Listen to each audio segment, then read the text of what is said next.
Hello, everyone. This is World Review with Ivo Dolder, a weekly look at news from around the world produced by the Chicago Council on Global Affairs. It's Friday, August 30th. This week, U.S. National Security Advisor Jake Sullivan traveled to China for the first time in 8 years. Sullivan met with his counterpart there, Wang Yi, and with President Xi, as well as with the head of the military committee. What came out of these meetings, and is another Biden-Xi summit in the offing before President Biden leaves office? Then, the arrest of Pavel Durov, founder of Telegram, social media platform. French authorities charged Durov with a wide range of crimes enabled by his hands-off approach to what appears on his network. Is this the beginning of a broader crackdown on social media? And then finally, suspicious fires here, explosions and assassinations there, even fears of contaminated water supplies. In Germany, Western authorities are accusing Russia of engaging in a series of sabotage and other threats on their territory, all actions just short of war. What is going on, and how should these countries respond? Here to talk about these stories are the three reporters that cover them. Yasmin Abu Talib is White House reporter for the Washington Post. Jamil Anderlini is editor-in-chief of Political Europe, and Peter Spiegel, U.S. managing editor of the Financial Times. Good morning, all. Good afternoon. Wonderful to see you all. Let's get started, Yasmin, with Jake Sullivan's trip, the first of a national security advisor since 2016. 3 full days in Beijing, meetings with lots of important people. What can you tell us about what happened? And where do you think this relationship is headed in the final 6 months or so of the Biden administration? So this trip was the Biden administration's last sort of major engagement with China before the election. Obviously, this is not President Biden, but it is his national security advisor visiting China. And I had spoken to White House officials before the trip. They were very much hoping to get a meeting with President Xi, which they did get. And I think, like many of the engagements with China, there aren't really sort of concrete deliverables that came out of the meeting. It was more to sort of maintain a little bit of the détente that the U.S. has tried to maintain with China over the last 2 years since the incident with the spy balloon. I guess it was in 2022, to make sure that there is still communication between the two countries, even as they are entering this highly competitive era with each other. I know when the spy balloon incident happened, and before, when relationship between U.S. and China was extremely cold, President Biden and President Xi had gone months without speaking. There were huge fears that some sort of miscalculation in the Taiwan Strait and the South China Sea could lead to a bigger escalation between the U.S. and China. So I think the main goal of this was for Jake Sullivan to visit, to maintain these ties, and to make sure that sort of chilliness between the two countries doesn't happen. When it comes to what they say they discussed, it's sort of the usual issues that they can find a little bit of common ground on, like countering narcotics and illicit fentanyl. They say that they address more difficult issues as well, including Americans unjustly held in China. And then, of course, China's increasing aggressiveness in the South China Sea, particularly with the Philippines in the last several months. What came of that is a little bit unclear. All we know, Jake gave a press conference this week after his meetings and said that they did address this. They addressed more difficult issues. But I think the real point of this visit was not so much to have something to take home and say, look at what we accomplished, but was to maintain these high-level ties of communication. And they also say that they're trying to set up one last summit or phone call between President Biden and President Xi before Biden leaves office. That could be something as sort of simple as on the sidelines of the G20 in Peru later this year, or it could be something like the summit they had in San Francisco about a year ago. It's unclear what exactly that would look like. But we do know that they are trying to set up at least a phone call for sure. And then I think ideally one more high level meeting between the two leaders. Yasmin, can I ask how sort of domestic politics in the U.S. plays into this? Because obviously there's a balancing act here, because the domestic political appetite right now towards China is incredibly hawkish and negative in both parties. And yet you have Biden trying to, as you said, détente things. Do they weigh? I mean, obviously, publicly they'll say we don't consider electoral politics when we think about foreign policy toward China, but there must be some thinking about how you play that domestically, given how anti-China the electorate is right now. And I'm just curious if you have any thoughts on how particularly in coordination with the Harris campaign, how the White House is thinking about détente in a election year with only two plus months left to go before Election Day? It's a great question. I mean, I think if Vice President Harris wins, she is expected to largely continue Biden's China policy. So yes, they want these communications and this détente, but I think it's important to note that the actual policies of the Biden administration toward China are quite hawkish, especially compared to previous Democratic administration. So they're sort of what they say and then what they do. President Biden did maintain most of the Trump tariffs. They have identified China as the top geopolitical threat, even more than Russia, in a number of annual national security assessments that they put out. I think Vice President Harris, even when you're talking about Vice President Harris versus former President Trump in the election, they're both pretty hawkish on China. Like, there's no way China's getting a super friendly president.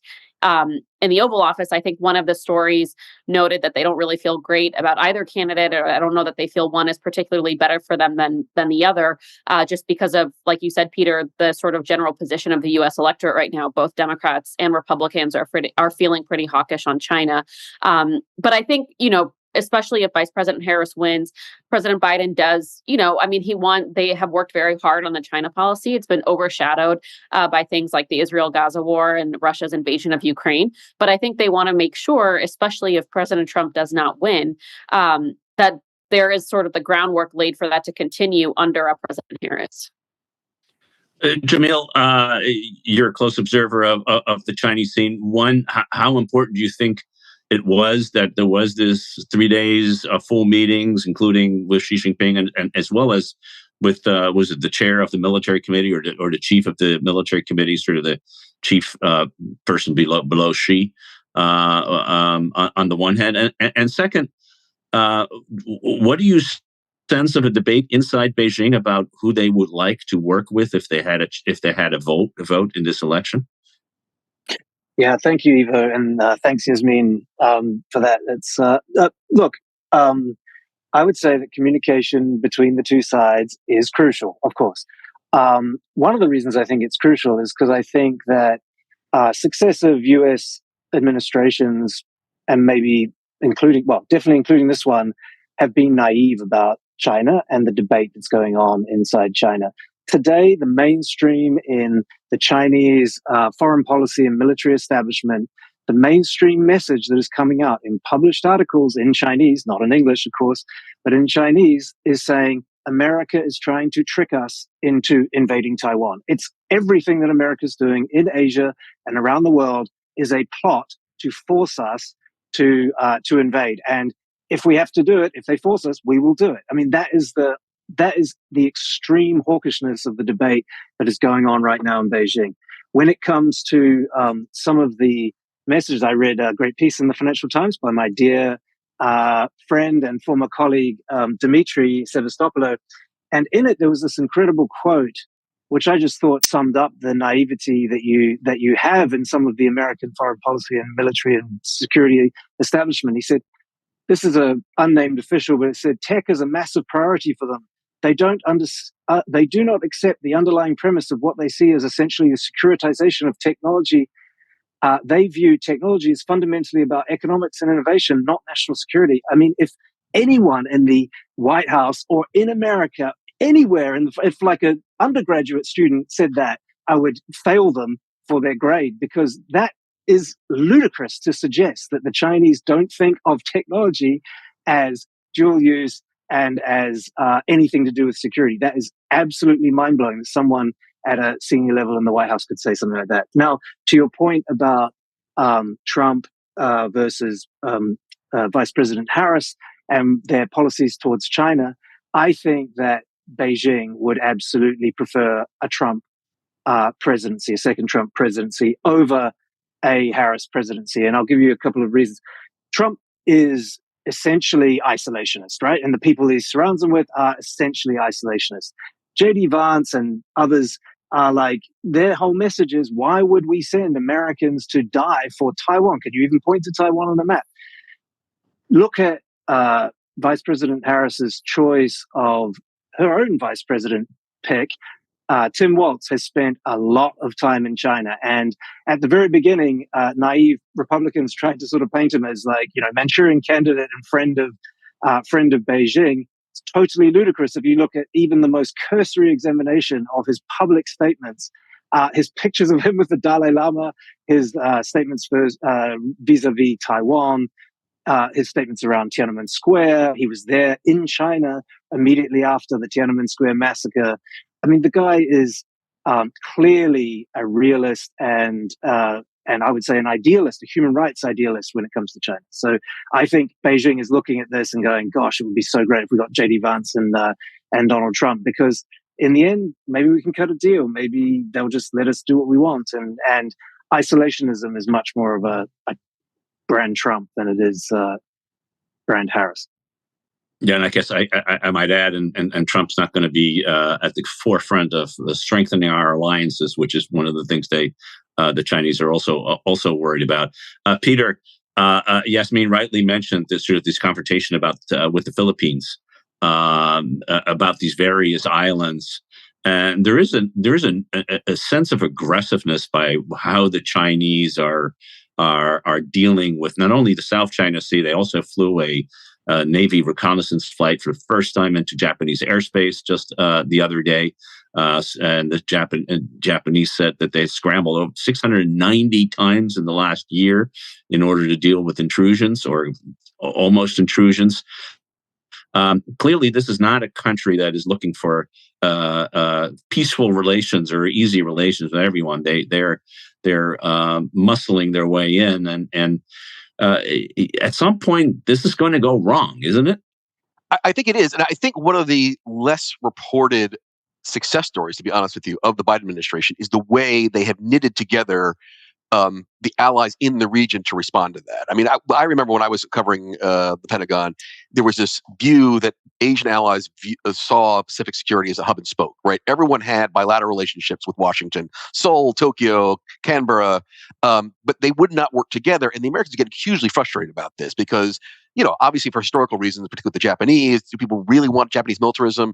But what is clearly happening now because of these provocations, you have the Japanese and the Australians, the Japanese and the Koreans, surprisingly enough, and also the Manila, the Filipinos, who, again, have invited their former colonial masters in the U.S. to come back and base troops on bases that face China. And it's been, again, one of the unheralded success stories in that you suddenly have, in many ways led by the Japanese, a intermingling of exercises and intelligence sharing and almost a new network stretching from Japan down to Australia of American treaty allies working closely to counter this. Now, they're also rearming, right? So you have the Japanese obviously have decided to spend a huge amount of money, was doubling their defense budget. The Koreans are having this new debate again about should we restart our nuclear program, which is a bit dangerous. The Australians with AUKUS are building a nuclear-powered submarine fleet for the first time. So as you say, Evo, there is a sudden rearming in the region because, frankly, in some ways, because of the Ukraine war, they realize that the post-war architecture is no longer to secure the peace out there. Allies rearming, incredibly tense new aggressiveness by the Chinese. And again, because we are focused so much on Ukraine and Gaza, I'm not sure that those tensions are getting enough attention in Washington or in the media, because that is where the spark could really blow up. And it's shocking to me, particularly as you say, some of these run-ins they've had in the Philippines over the ship that the Filipinos have tried to keep going and arming, and then, as you say, some of the boats crashing together. It's a rather tense situation right now.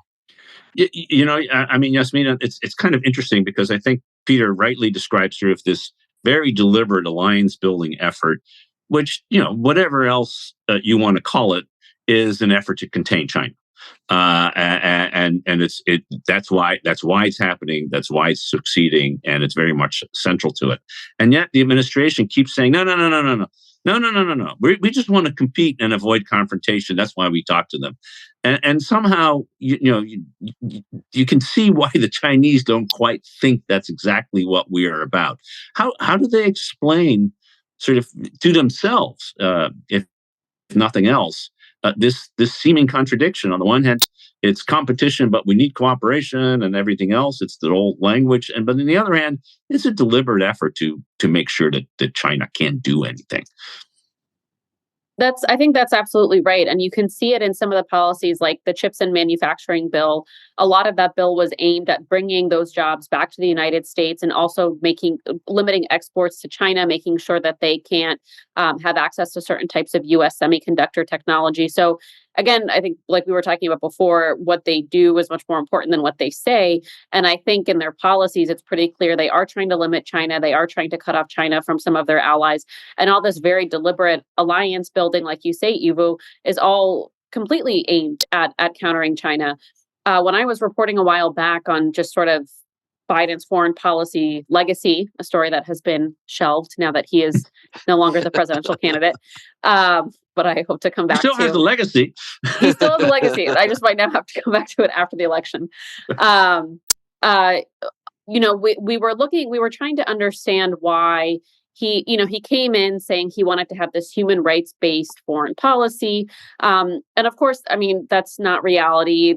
A lot of presidential candidates say that and then can't uphold that. But with President Biden, I think it was pretty stark in the work they did with countries like Saudi Arabia and even some of the alliance building they did in Southeast Asia with countries like Vietnam and the Philippines that don't entirely espouse U.S. democratic ideals. And the main reason for that is because their biggest motivation, the most important thing to them was countering China, and that they had to kind of shelve all these other ideals and policies in pursuit of this policy that they thought was much more important, which was to have this strong sort of broad coalition of alliances, not only with NATO and sort of traditional US European allies, but in Southeast Asia, in other parts of the world, in Saudi Arabia, making sure Saudi Arabia did not fall into the orbit of China as opposed to the US. So I'm not exactly sure how you explain that contradiction, but I think the way in which they've chosen to approach this makes very clear what their priorities are and what they're trying to accomplish. I'm just curious if Jamil hasn't provided us with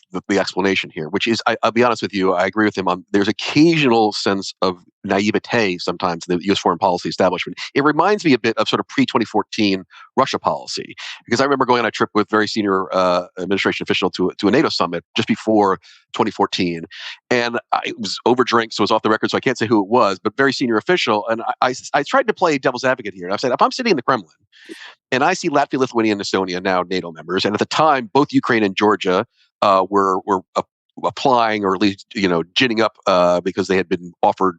They haven't offered MAP, but they've been offered. Someday you'll join NATO. I'm like, I kind of feel surrounded. I mean, don't you think the Russians have a bit of an argument here? And the senior official looked at me and says, how could you say that? We are bringing peace to their border. And I'm like, God, that is naive. And I think in some ways, it's a bit of the same naivete which we have in Asia, although we've been a bit more explicit about containment in Asia than we had with the Russians back then. But I think there is a sense that we're the good guys and we're just bringing democracy and peace to the region. How dare the Chinese think we're trying to provoke them into something on Taiwan? That's nothing that we're doing. But if you're sitting in Beijing and you see us beginning to create a linkage between treaty allies along the Pacific, what are you supposed to think about it? And I think there is sometimes, because we sometimes believe our own clips, a bit of a naivete within the U.S. Foreign policy establishment that we are here for peace and justice, and anyone who opposes us clearly doesn't understand what we're doing, and it can be seen very differently from a rival capital. The idea that there's a naivete in senior foreign policy circles in the United States is shocking. But I think that the quote that Jamil read from that senior unnamed official in the Financial Times about the Chinese not having national security interests when it comes to technology will come as news to Xi Jinping when he announced Project 2025 plan. Which is all about, or civil military fusion. It's literally on the front page of the People's Daily every single day. Civil military fusion technology has to serve the great rejuvenation of the nation. Are you still reading the People's Daily every day, Jamil? Of course, I can't stop. I'm addicted. But the point being, it's not like some secret plot. This is and to the fact that somebody who's negotiating with senior Chinese policy people has not even that level of knowledge and just gets sort of accepts what they're being told. in a strategic negotiation, which, like with senior Chinese policy officials, just blows my mind. It just is, yeah. Well, the I mean, next time Jake's a smart guy, but Jake doesn't know everything, and like I guess the people he's taking with him really know nothing. So I don't know.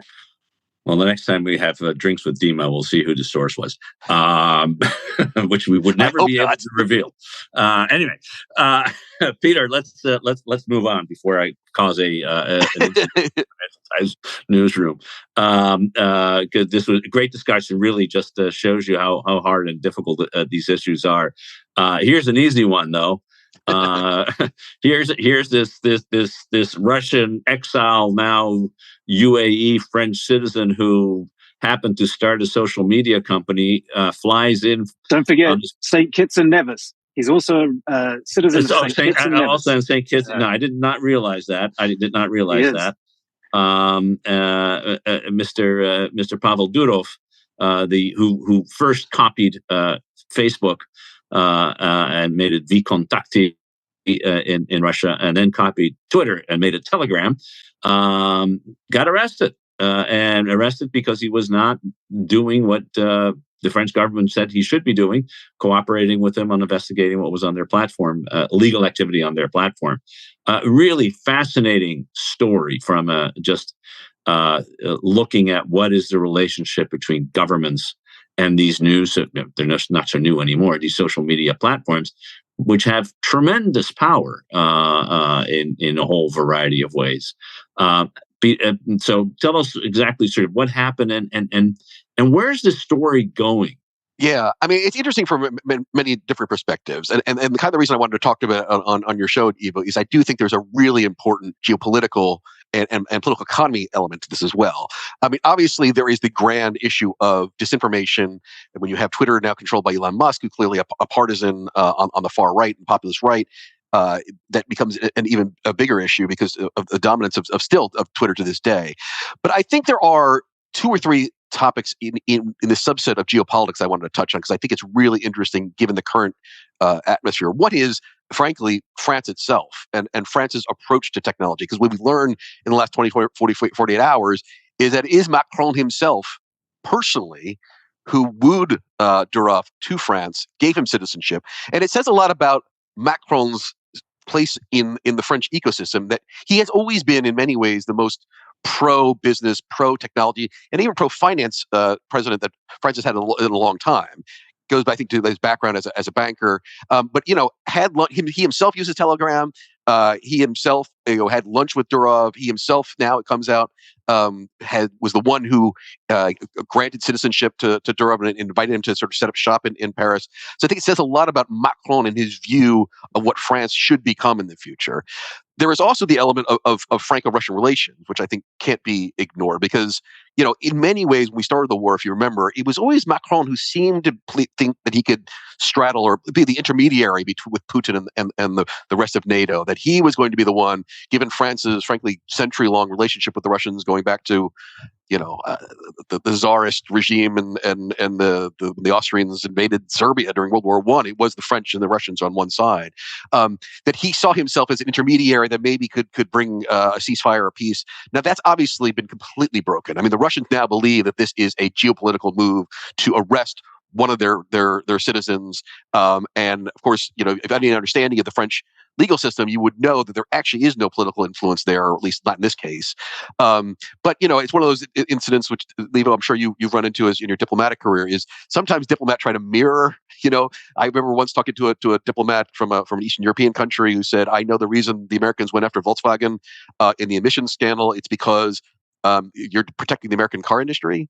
I'm like, God, that may be how your country works. It's not really how our country works. So it is clearly the Russians view this. It must be geopolitical because that's how Russia works. So France must work the same way. So I think it's interesting to watch for Franco-Russian relations. But to me, to be honest with you, the most interesting thing about this is what it says about Russia. Because what we understand about Durov's, messaging system, it is very secure.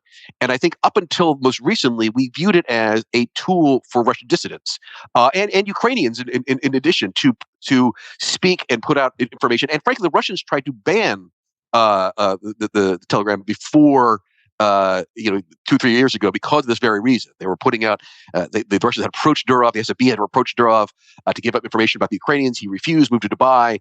And yet, who has been objected the most? Of course, there is the element of the Russian dissident community that has been angry. You arrested one of ours. How can you do this? But the Russian intelligence FSB and the Kremlin itself is actually even angrier, which I think tells us a little bit about how Russian propaganda and the Russian intelligence apparatus have been using this technology to, I mean, there's been academic studies on this, money laundering. There's been evidence that they were using it to get migrants from Muslim countries and moving them into Germany and elsewhere and the Baltics to foment unrest and whatnot. So it has clearly also become a tool for Russian intelligence. And so the fact that both the Russian state and Russian dissidents are angry about what the French did to Durov, to me also tells us a lot about where Russia views the world right now in the midst of the Ukraine war. So I think there's a lot of really interesting and potentially medium to long term fallout in geopolitics in this, as well as the issue you raised, Eva, which is the continuing ongoing difficulty of Western governments, particularly in democracies more generally, to deal with the issue of propaganda and disinformation on these social networks. And Jamil will know this better than I do, but the EU has tried to insert itself on the Musk side of thing with Twitter, and has basically had a now a running battle with Musk over what Twitter can include on its site. So that is a bigger policy issue. But for me, to be honest with you, as someone who follows the geopolitics of this, I think the long term effect on Russian and itself, but also on relations within the West, is almost more interesting. It's fascinating points, Peter. Yasmin, pick up any of those that you're interested in. I think one thing to note is Telegram is the place now that to follow what's happening in Ukraine. It is where the mill bloggers from Russia are providing information that their government doesn't want to share. It is being used extensively by the Ukrainian government to message out to the people. It really has become sort of the platform of choice for the Ukrainians, and then anybody who wants to follow the war well needs to be able to read this rather than Twitter, which used to be the case before. Yeah, I mean, I know in our own reporting, we have had to rely on Telegram to get updates from the Ukrainian government and on the ground updates for those of us who are not in the country or in the region covering the war.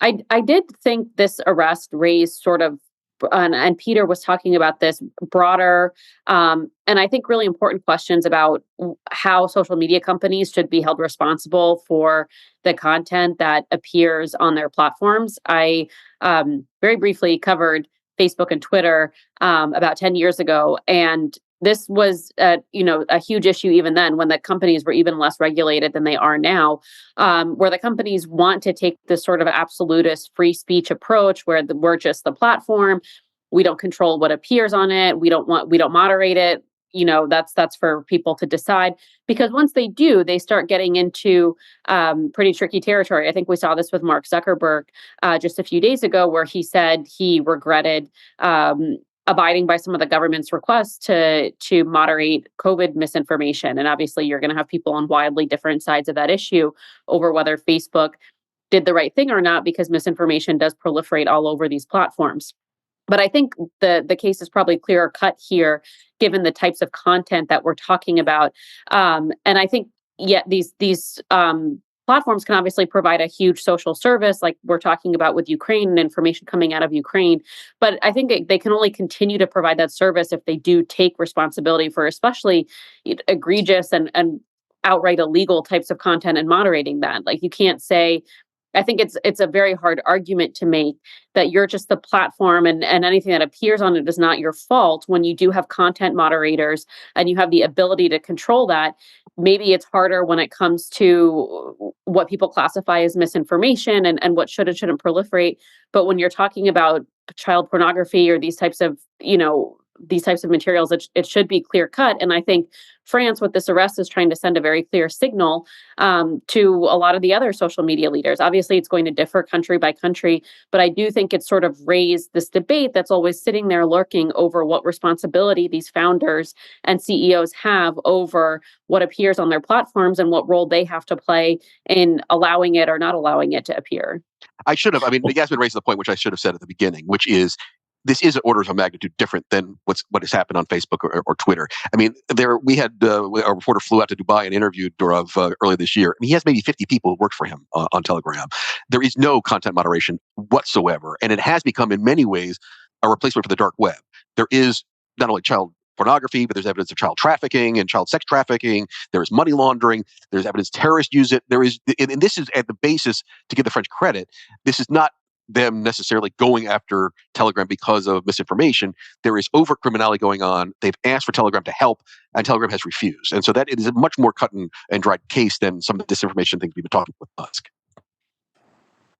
Jamil, clearly, if this was going to happen, it was going to happen in Europe before anywhere else, in part because that's where regulation is still part of it. Although it's interesting that this was a French government that decided to act as opposed to the European Union, apparently because there are not enough European Union subscribers to Telegram, which is a surprise to Telegram, I'm sure. Yeah, you make a really good point there. Yes, here in Europe, we are the Silicon Valley of regulation, as I think I've said before on the show, but I've definitely said all the time that, the most innovative regulation all comes from Brussels. Look, it is a very important point. A French judge was able to move quickly under French law, under the new legislation, let's point out, brand new legislation that the EU has brought in to regulate exactly these kinds of things. It would take years of consultation. And basically what the French government has done with this arrest is prove the impotence of the EU legislation and sort of immediately, which is sad for people here in Brussels, of course. I would say this case, which we have followed probably more than anybody, we've probably published more stories on this than anyone. We got a document, internal French document, just a couple of days ago that shows that not only Pavel Durov, the CEO, but his co-founder brother, who is believed, we don't know, but is believed to live in St. Petersburg still, and is the guy behind the technology, while Pavel is the guy sort of out the front man of this.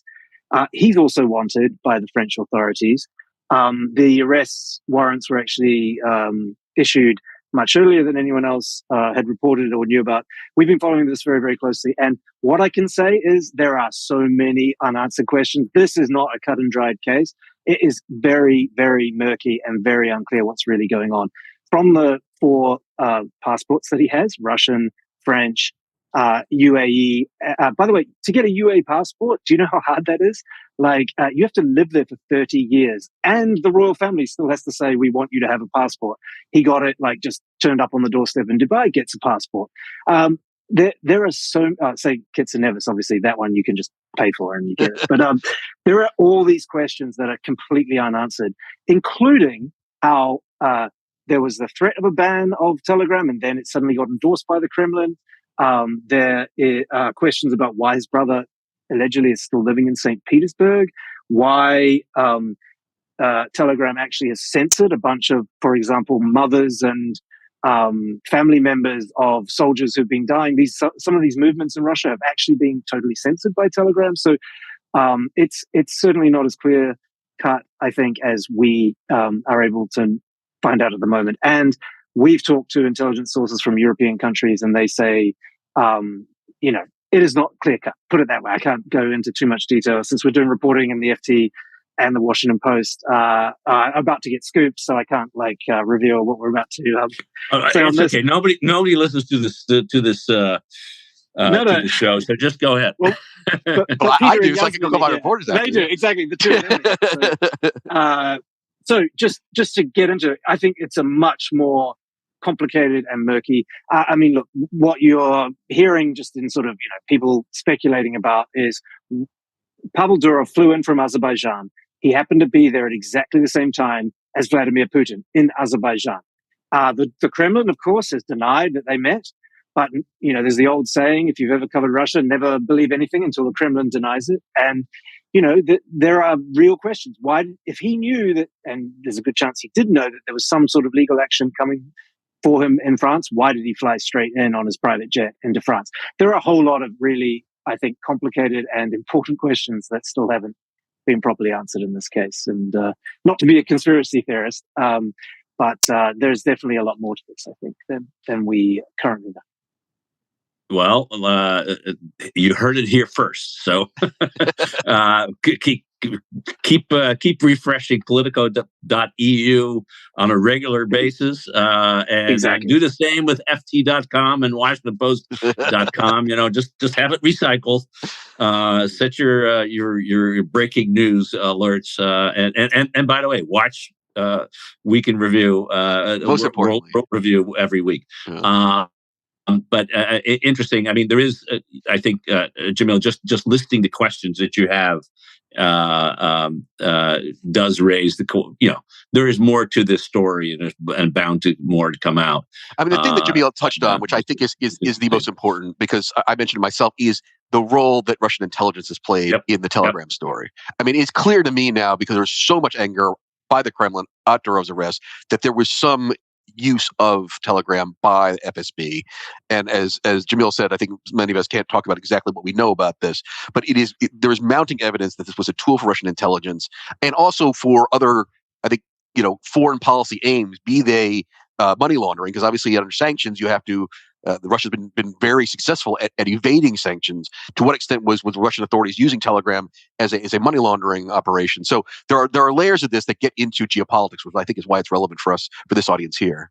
Yeah, and I would add, I mean, if in fact you go into that search for in that area, then the logical other area to look at: why did the French do what they did, and when did they do it? Who did they get the information from? Are they part of an operation that is trying to actually go after a Russian capability that we're trying to that we all, including the U.S. government, are trying to disrupt? Both the Ukrainian military and the Russian military are using Telegram in their battlefield communications. I mean, just that alone is of extreme use to anyone who can arrest the founder and get the keys to open the back doors. So, we know this technology is easily infiltrated if you have the source code and the ability to tap into it. I mean, there's just a lot more to this, as I say, than meets the eye. And I mean, even the fact that, as you pointed out earlier, like Macron, his spokespeople told us early this week that it was a foreign ministry decision that he got citizenship in France. He just said in Serbia, like yesterday, oh yeah, no, actually I gave it to him. I gave him the passport. And Macron is an avid user of it. And so are a lot of his, and we were shown by a cabinet member of Macron's on his phone, said, look, that's the last time he used it, showed it to us on their phone. Like, he's on it still all the time. And it's a really fascinating story. But that's not to take away from, what Yasmin and Peter said is all totally true. There are horrible crimes that are being committed. You read as we did, we got the document of the arrest certificates and what the users of Telegram are being accused of, and Telegram's complete refusal to hand over any information about child rapists, child porn peddlers, human smugglers. That is all true. And I think there is a much bigger question here, of course, about the culpability of social media platforms for material that's being shared around on their platforms. And so I do think all these things can be true at the same time. Yeah, no, I think that's true, and sir, it's a good segue to our final topic, Jamil, which is this growing set of evidence of the Russians engaging on all kinds of, it's called hybrid attacks. I think it's just it's attacks in one form or another. Most recent one was fear of contaminated water supplies in military bases in Germany, but it is. It is a long list of things, including in the United States, that are deeply suspicious, with power stations being blown up and fires happening here, and a widespread belief, in fact, I think knowledge by government officials that the Russian government is behind this. Politico has also been following this. Give you to plug in depth for quite a long time. Sort of when you talk to the government officials, and particularly NATO and other governments, how are they characterizing it, and what do they want to do with this? Because it is creeping warfare in one form or another. Certainly, that's what the East Europeans and the Baltics are saying. Yeah, I mean, this is a story that we're just following relentlessly. We're absolutely fascinated by it, but it is really concerning. We've got not only assassinations of Russian dissidents and the expatriates and wanted people, which has been going on, let's be honest, for like decades and decades and decades. That seems to now be morphing particularly as Ukraine makes advances inside Russian territory. First time since World War II that Russian territory has been invaded.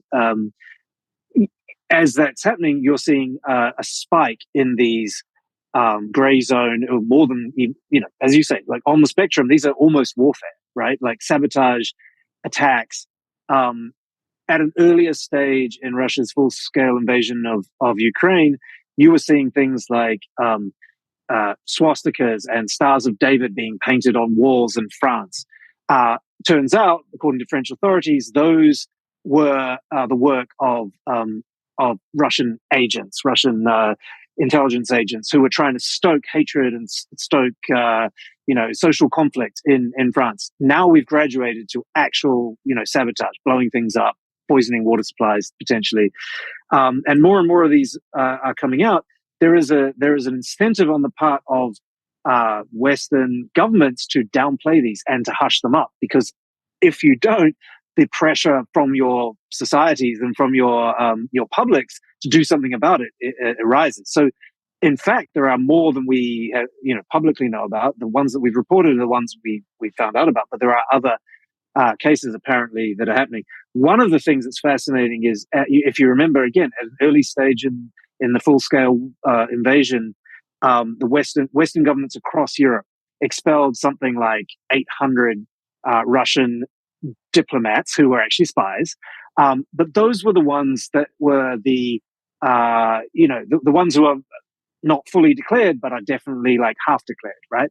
And what is left when you've expelled those people are the illegals. And we saw some of those. Some of them have been caught, but a lot of them haven't been. And they're the people like the couple who claim to be Argentinian academics down in Slovakia and whose own children didn't know that they were Russian spies. The kids thought, till they were like 9 and 11 years old, they thought that they were Argentinian. And it turns out when they're on the plane back to Russia being exchanged for Americans and Germans and Russian dissidents, by the way, Mummy and Daddy are Russian and they're Russian spies. And here is Vladimir Putin to welcome you in Russian. Sorry, you don't. Actually, he speaks a bit of Spanish, so you can understand him because you don't speak Russian. It's an amazing, amazing story, that one.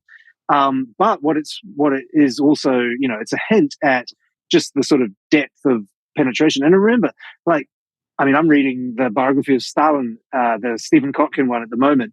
And this stuff, goes back, actually, a lot of it to like the 1840s, 1860s, the Okhrana under the Tsar, then the Cheka, then the NKVD. Russia has, there are like generations and generations of Russian spies and Russian spy tactics in Western Europe. And this stuff is actually not very new.